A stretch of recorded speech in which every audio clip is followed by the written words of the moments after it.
Bismillahirrahmanirrahim. Hinek hadîsên Pêxemberê Xwedê sallallahu aleyhi ve sellem. Xwezî li dû mirovan tê kirin.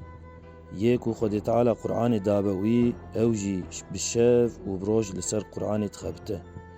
Yê din ku Xwedê Teala mal dabe wî, ew jî şev û roj di rêya Xwedê de dide feqîran.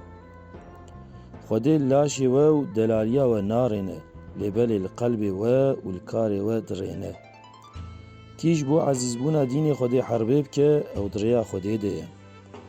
Dû bawirmend ji bo kuştina hev bi şûrê xwe laqî hev bibin, yê xûnê birêje û yê were kuştin jî ê bikeve cehennemê. Heta tav ji roj ava dernekeve, Xwedê tewba ebdê xwe qebûl dike. Newalek zêrê benî Adem hebe, ê newaleka dî jî bixwaze. Ji xeynî axê tiştek devê ademîzad tijî nake. Karê mümînan tiştekî ecêb e.